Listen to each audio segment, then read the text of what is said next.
Gracias por la invitación a compartir con ustedes un rato para dar algo sobre la geología de Colombia, especialmente dentro de un intervalo definido que llamamos el Cretácico.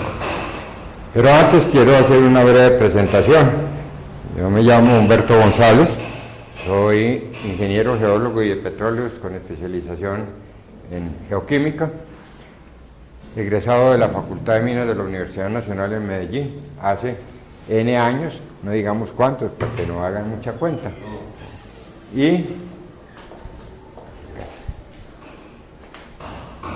ejercí mi profesión básicamente en el Servicio Geológico Colombiano, primero como Inventario Minero Nacional y luego llamado Ingiominas, y hoy en día Servicio Geológico Colombiano. Durante toda la mayor parte de este tiempo, adicionalmente a la labor profesional, fui profesor universitario por diversas circunstancias, primero en la Nacional de Bogotá, luego en la Facultad de Minas en el área de Geología y de Ingeniería Geológica cuando estuvo dividida en dos. Fui profesor de acá de la escuela en toda su primera etapa, desde que se fundó la escuela hasta que se acabó en su primer ciclo la carrera de Ingeniería Geológica. He sido profesor de AFID, siempre en la misma área, petrologías y geología de Colombia, no más allá porque no sé de otras cosas, sé un poquito de esas dos áreas, pero no de lo otro. Entonces, como dicen por ahí, zapatero a tus zapatos. Yo no me meto a enseñar lo que no conozco con debida fundamentación. He sido profesor de AFID también en el área de geología, tanto en geología de Colombia como en la petrología de rocas cristalinas. Allá nunca me metí con las rocas sedimentarias, cosa que sí lo hice aquí en la escuela y aprendí. Yo no sabía de rocas sedimentarias, entonces algo aprendí cuando fui profesor acá, con mis distintas promociones, fueron muchas.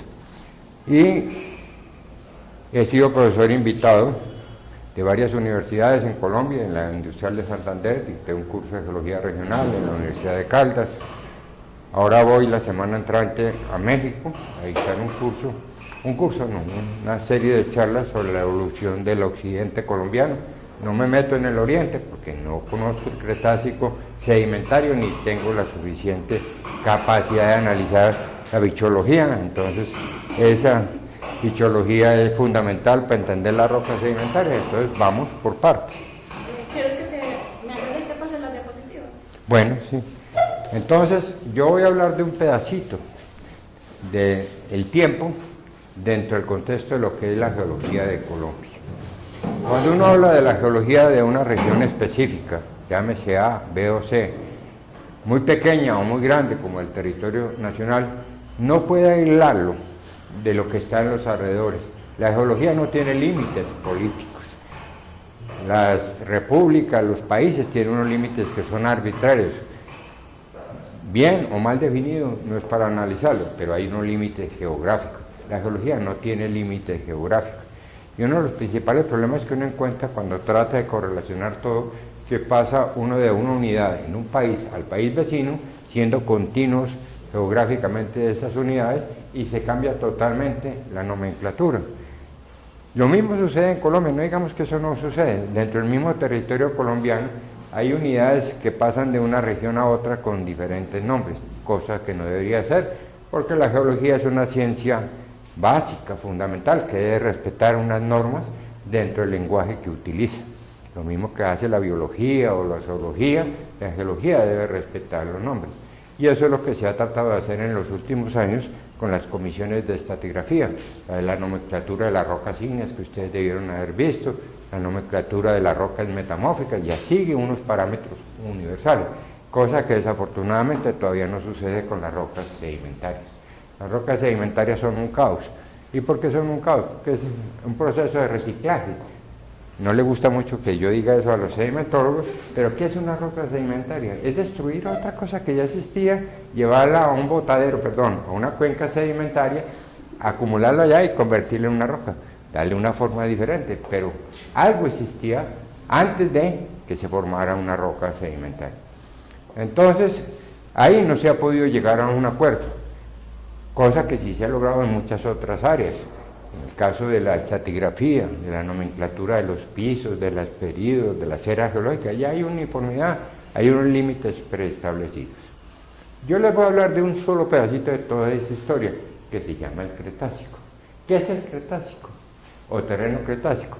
Es algo que sale de la caracterización de un área específica en Francia, que es la abundancia de unas rocas blancas, que allá llaman las cretas, que es la traducción que le damos acá de tiza. Es una roca blanca, aquí que van a ver una foto, en la cual muestra una roca blanca característica y que tiene un intervalo de tiempo definido. Ese nombre aparece en la literatura geológica en 1822, eso es lo nuevo, en los trabajos de Tajaloy y luego en los trabajos de Convir y Phillips, que es alrededor de 1822. Es un intervalo de tiempo hoy en día que va entre los 144 y los 66.4 millones de años. Tiene un tope y tiene una base. En estratigrafía recordemos que primero hablamos de la base y después hablamos del tope. Entonces, ¿qué es lo que tenemos nosotros?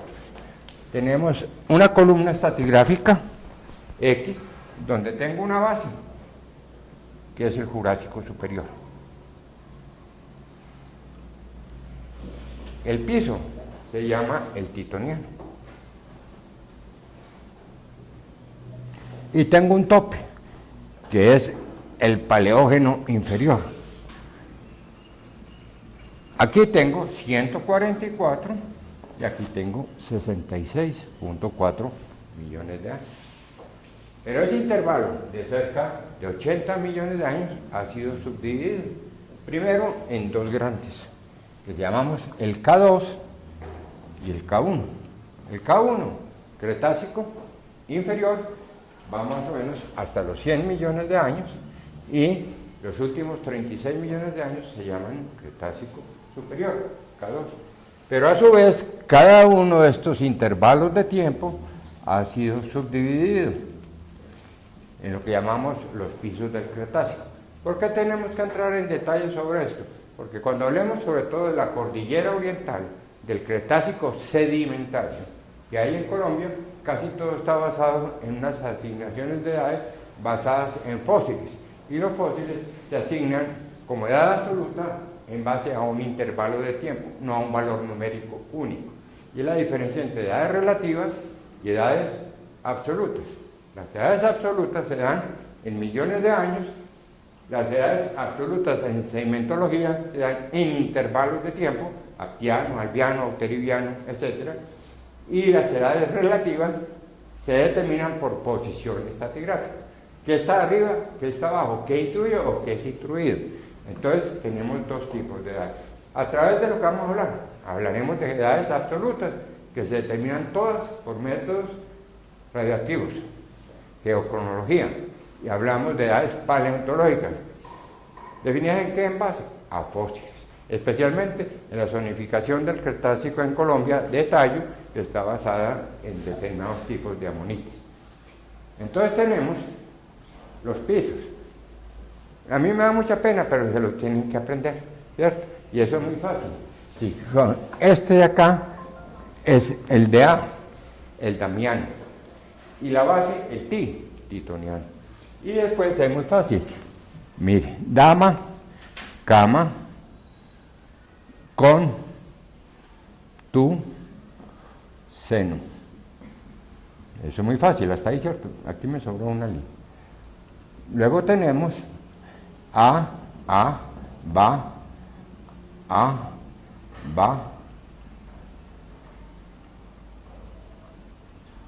B.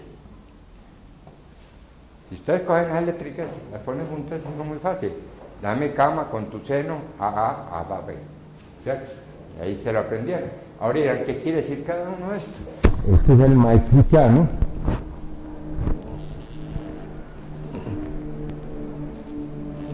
Este es el campaniano.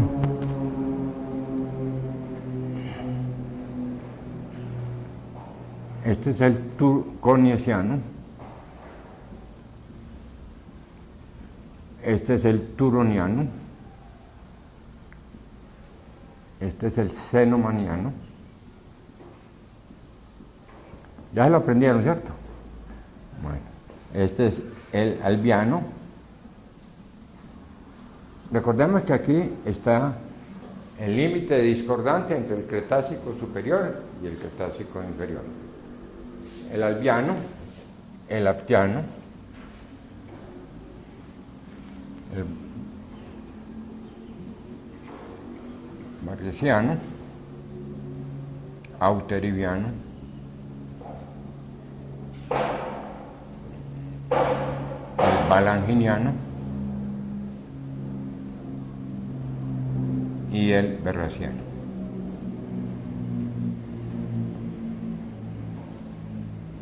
Esos son los pisos en los cuales se ha dividido el Cretácico. Cada uno de estos intervalos es básicamente paleontológico. Son los pisos del Cretáceo basados en fósiles. O sea que tengo un valor numérico acá y tengo otro valor numérico acá. O sea, un piso está comprendido entre dos edades absolutas, fijadas fundamentalmente por rocas equivalentes de otro origen que se han formado en el mismo intervalo de tiempo. Entonces, ¿eso qué nos da? Lo que se llaman las unidades cronoestratigráficas. ¿Qué es una unidad cronoestratigráfica? El conjunto de rocas que en un territorio se han formado en el mismo intervalo de tiempo, ¿cierto? ¿Diferente a qué? A las unidades litoestratigráficas, que son unidades basadas ante todo. Las primeras son tiempo y esto es unidad roca, tipo de roca o de rocas que constituyen. Esa es la diferencia. Toda unidad cronoestratigráfica tiene una composición litológica y toda una unidad litológica se ubica en un intervalo de tiempo. ¿Qué es lo que pasa? Que cuando yo voy a hacer un mapa geológico, que en el fondo es el que me refleja el avance del conocimiento geológico de una región, ¿qué sucede? Que es más fácil agrupar, independientemente del origen, con un solo nombre, unidades magmáticas, plutónicas del Cretácico inferior o del Cretácico superior. Pero si usted mira la distribución en Colombia, como vamos a ver cuántas unidades magmáticas hay del Cretácico inferior o del Cretácico superior, unidades litológicas, litoestratigráfica, muchísimas. Unidad cronoestratigráfica, una solita. Una magmática, otra metamórfica, otra sedimentaria, pero una sola. Todo esto, ¿por qué nos lleva? A que el avance en el conocimiento y lo que hay del Cretácico Colombia está mostrado en un mapa, el mapa geológico de Colombia, que ha ido avanzando con el tiempo, sí. Hacer la geología de un país es armar un rompecabezas. Cuando se hizo el primero, o cuando se hace un rompecabezas, entre menos piezas tenga, más fácil, ¿cierto? Si yo hago un rompecabezas de Colombia donde me muestre rocas ígneas, metamórficas y sedimentarias, en un minuto lo hago, ¿cierto? Pero si yo cojo que las rocas sedimentarias son marinas, epicontinentales o continentales, ya son 3 piezas y no una sola. Las metamórficas, si empiezo a dividirlas, son muchísimas. Entonces, entre más avance el conocimiento, más detalle tengo de lo que está sucediendo en un área específica y por lo tanto se va complicando. Y eso lo pueden ver ustedes, cómo evolucionan los mapas geológicos de un país, en este caso Colombia. El primer mapa geológico de Colombia es ¿de qué? Ya saben mucho de todo eso. No. 1856. Ese mapa está a escala 1 en 8 millones y un mundo de numeritos después. 1 en 8 millones, llamémoslo. Y ese tiene 3 unidades, un amarillo, un rojito y un verde. Separa ígneo, metamórfico y sedimentario. Después viene el segundo mapa geológico de Colombia. ¿Quién hizo ese primero? Es de Carsten, el segundo es de Carsten, el primero es de... No, el primero es de Carsten, un geógrafo alemán.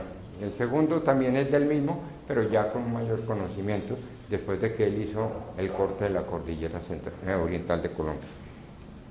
Ya bajamos de escala a 1 en 5 millones. Obviamente, cuando yo voy mejorando la escala, dándole más detalle a la escala, obviamente van a ir apareciendo cada vez más unidades, y ya tiene 6 o 7 unidades. Hasta el último mapa geológico de Colombia publicado, ¿de este año? De geología de Colombia, 2015. El trabajo recopilado por Gómez y otros del 2015 tiene una diferencia con los anteriores, es que ese mapa último es de unidades cronoestratigráficas, no son unidades litoestratigráficas, son todas unidades cronoestratigráficas. Pero a pesar de ser cronoestratigráficas, cuenten cuántas unidades distintas hay ahí y compárenlo con el primer mapa geológico de Colombia. Entonces, nosotros de ese mapa nuevo de Colombia, con todo ese mundo de unidades cronoestratigráficas, vamos a ir a separar las que son cretácicas, ¿cierto? Y luego dentro de las cretácicas vamos a ver su distribución en el territorio colombiano. Entonces, las que se asignan al Cretácico, ya sabemos qué es el Cretácico, ya sabemos cómo lo subdividimos. Ahí tienen el afloramiento clásico con el cual fue definido el Cretácico a nivel mundial. Son las tizas o cretas en la costa sur de Inglaterra. Ahí tienen ustedes, como ven, es una cantera muy bien llevada, igualitico a las que tenemos aquí en los alrededores de Medellín, ¿cierto? Muy bien tenida, muy hecho de rumbe, como ustedes ven, y tiene una característica. Al lado derecho ven ustedes unas manchitas negras. Esos son cher, aquí lo llaman flin, son rocas de grano muy fino, muy duras, densas, que son nódulos que aparecen dentro del caliza. Ese es el afloramiento clásico con base con el cual, ¿qué es? ¿Por qué se forma? Por la emanación de grandes volúmenes de CO2 como resultado de una proliferación del fitoplancton. Hay un cambio en las condiciones climáticas, se generan grandes cantidades de CO2 por una alta producción de fitoplancton y ese CO2, la caliza, esto es una caliza blanca, ¿cierto? Entonces da los depósitos de tiza y esto es lo que hemos llamado Cretácico. La siguiente. El intervalo de tiempo que cubrimos son aproximadamente 70 millones de años, ¿cierto? ¿Cuáles son las cosas fundamentales que ocurren ahí? Ahí tienen un cambio en el nivel del mar.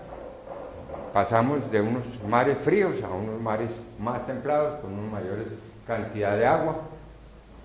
Y dirán ustedes, si el agua permanece constante en los océanos, ¿por qué se eleva el nivel del mar? Vamos a ver que una de las causas posibles de esa elevación del nivel del mar fue las grandes efusiones de rocas basálticas en los fondos oceánicos, que elevan el nivel del mar y eso genera lo que vamos a hablar más adelante como la transgresión marina del Cretácico. Hay una proliferación y divergencia entre los organismos planctónicos. Se forman grandes depósitos de carbón y de petróleo.